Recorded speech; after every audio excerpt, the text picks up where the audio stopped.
AITA for telling my husband that his culture is garbage and I won't compromise by incorporating it into our family life. My spouse and I now reside in the northeastern United States, where I was born and raised. John came to our country for employment some years ago from the deep south of the United States, where he grew up celebrating Christian festivals but never going to church himself. Coincidentally, soon before things began to unravel, John's parents, as well as his boyhood best friend, Dan and his wife, made the decision to relocate to the area. We hosted a distance picnic at our place this past weekend, which was the first time any of us had gotten together since any of us had relocated to this area. Approximately 2-3 minutes after I sat down, John joined me in the yard, where he was placing our child into his enclosure with us. Immediately, Dan and my father-in-law began to jokingly tear on him for getting whipped and having to perform my job of parenting our kid while he was supposed to be allowed to simply catch up with the two other gentlemen. When the conversation shifted to how cruel I was for not making him a plate and serving him before serving myself, I attempted to respectfully redirect the situation. In the event that I anticipated that a certain dish would be finished before he arrived, or if he had specifically requested it, I would have done so. They proceeded to boast about how their families do it properly, with Dan and his father-in-law doing the outside tasks and their wives taking care of the inside chores, which included the care of Dan and his wife's 2 young children. I believe it's essential to point out that both men now live in rental condominiums, which by their nature do not need outside chores, and that both of their spouses have always worked full-time, just as I do, and that they have never had children. The whole day had been thrown off by that start, and I was particularly irritated when John went with Dan and Phil to go for a stroll and left me to clean up on my own while still caring for our child. As I waited for John to return hours later, I expected him to apologize, but instead, he retaliated against me for making him seem awful in front of his buddy and father. He brought up the point that traditional division of labor is a huge part of Southern culture, and that I was being disrespectful to his heritage by forcing Northern culture on him and his family, and that I was disrespectful to his heritage by forcing Northern culture on him and his family. It has been building up in him over the past few months that I am forcing him to do half of the chores and childcare, because in his culture, women are expected to do the chores and hands-on childcare, and men are expected to do the fun parenting, the discipline, the lawn mowing, and the car oil changes when they are needed.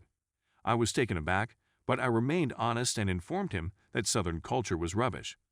It's a kind of prejudice. I lived in John's home state for 8 years and saw firsthand how Southern hospitality is reserved solely for people who are part of your in-group in this region. Change your identity, whether you're LGBT, not Christian, a person of color, POC, liberal, or not your mother's daughter, and they turn on you savagely. Is this how every single individual behaves all of the time? No. However, it is a matter of culture. According to John, his culture is equally valid as that of other global regions, religions, and ethnic groups, and that I am the bigot for not compromising with him here and incorporating aspects of his culture into our family life in the same way that I would do if his culture were either Islamic or Asian or whatever. Story 2. AITA for standing firm on my lack of hygiene and choosing cat over BF. First and foremost, I, 24 female, have been dating Kyle, 25 male, for the last 2 months. He has begun to stay the night. Kyle was never raised with pets, so my cat was an adjustment for him, his words. Right now, my cat Crumb, 4 male, is the most significant component of my life. He dominates the home, as do most cat parents. We've been friends since I discovered him abandoned on the side of the road as a 3-month-old kitten and nursed him back to health. Crumb is obedient, but he hasn't showed any love or genuine interest in Kyle. I don't push it. Crumb does what he wants. Kyle has recently started whining about Crumb. He must have entered my bathroom and seen Crumb rubbing his face on my toothbrush. I have one of the electric ones that stands. He was taken aback and told me how horrible that was. Yeah, that's not great, I chuckled. He asked that I get a new, expensive toothbrush, and I refused. I just tucked the toothbrush away in a drawer.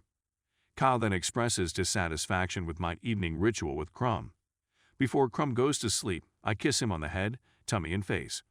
He sleeps in a cat bed on my bedside table.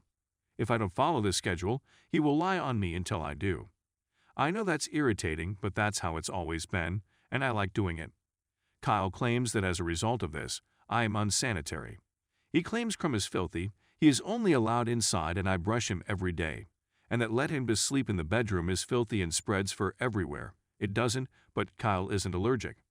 I told him I'd put the toothbrush away, but he said I'd taken it as a joke and hadn't punished Crumb.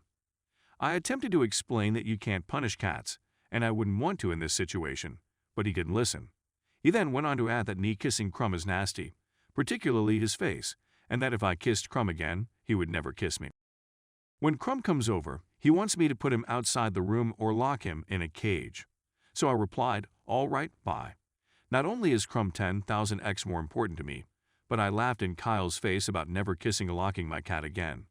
This is where I could play the role of the AH.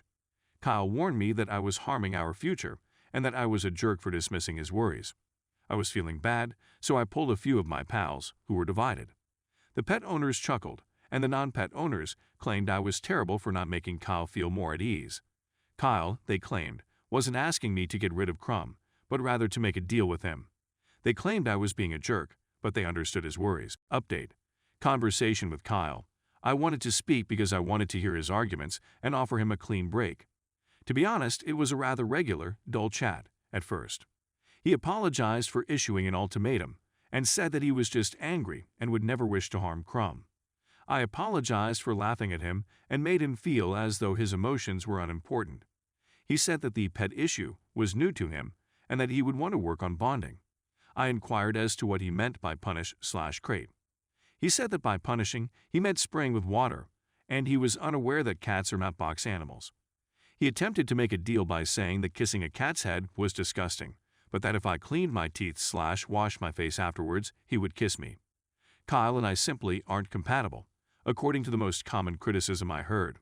So I responded that, although I appreciate his apologies and attempted compromise, I don't believe it will work in the future. Kyle attempted to backtrack a little and claim he can learn to be more flexible, but I had a strange feeling. I said that compromising on our comfort isn't fair to any of us. I reiterated that Crumb is unassailable. He rolled his eyes and questioned if I was going to choose Crumb over him. He then inquired as to if I was really splitting up with him over a stupid animal. This surprised me since it was a complete 180 from the preceding 15 minutes. He said that he felt rejected by Crumb and believed that if he rejected him first, it would square things out. I said it was problematic since Crumb is a cat. He wondered how I would react if he continued to kiss creatures that weren't me. I stated I didn't care since they were animals and didn't pose a danger. He claimed I was dense, and since I plainly didn't care about kissing animals, who's to say I wouldn't kiss everyone? This was particularly painful for me since I had previously informed him about the stigma of being a queer woman and how everyone believes we cheat are promiscuous. I inquired whether he was envious of Crumb. You're correct, this could never work since you'll be a crazy cat woman with no boundaries/hygiene, he mocked. He hung up after saying, enjoyed being alone forever. In the future, I will make it a point to describe my bond with my cat to potential companions. I need to be with someone who likes animals or doesn't see them as a danger. As many of you have said, I should be with someone who loves both me and Crumb. To respond to one of the most often asked queries, I cleaned the toothbrush. Thanks to my pal, I'll be receiving a new head shortly. I also obtained a cap for it. Thank you for joining me on this adventure.